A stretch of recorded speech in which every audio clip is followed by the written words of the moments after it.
Good afternoon. Bernard asked me to share some of my experiences or stories regarding the Black History Month. My experience in sharing the Black history began when I was in high school in 1953. I was attending a liberal community church in Glenview, Illinois, near the Naval Air Station there, that some of our Hermitage ex-naval personnel may have experienced a few years ago.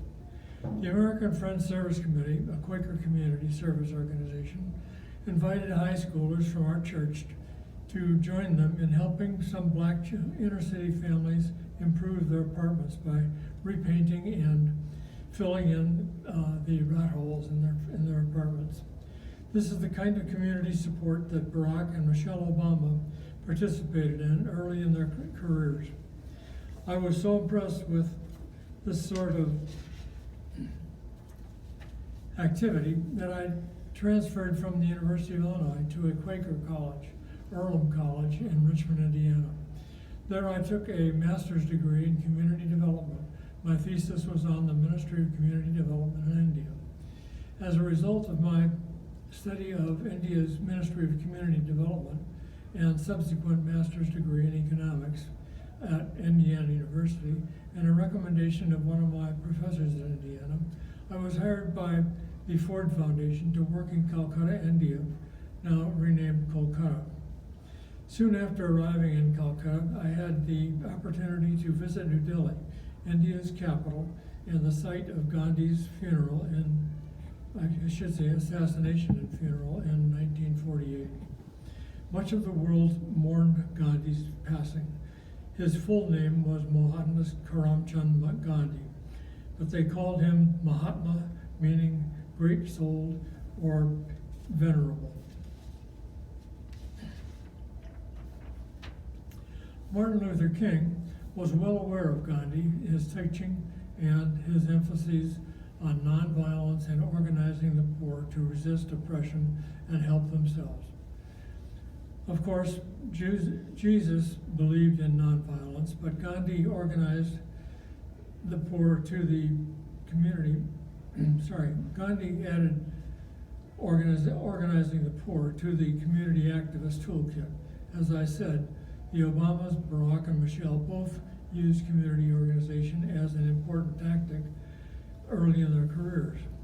Now many faiths and non-governmental organizations, Catholic, Methodist, Save the Children, and BRAC, the world's largest NGO, some experts say the best NGO, use community organization, as to do international organizations such as the United Nations and USAID. Martin Luther King drew heavily on Gandhi's principle of nonviolence in his own civil rights campaign. Gandhi called the tactic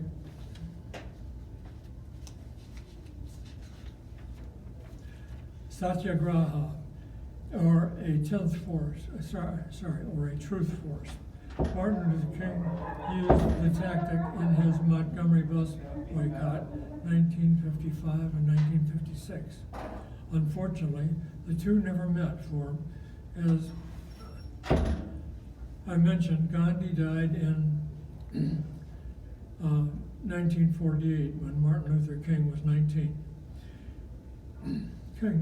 Martin Luther King did travel to India in 1959, and King visited Gandhi's funeral site at that time.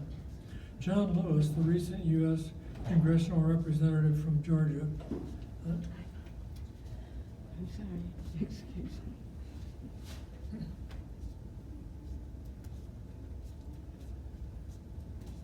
and others also studied Gandhi's technique in preparation for lunch counter sit-ins in the 1960s. I'm also pleased to be able to add a personal note to this, namely that my late wife Anne was well involved in assisting Black communities here and in India. Here, much of her pediatric nursing was with minority clients, and in India, she volunteered much of her time to a hospital for poor Indian children.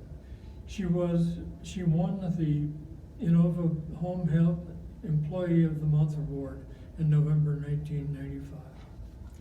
Thank you.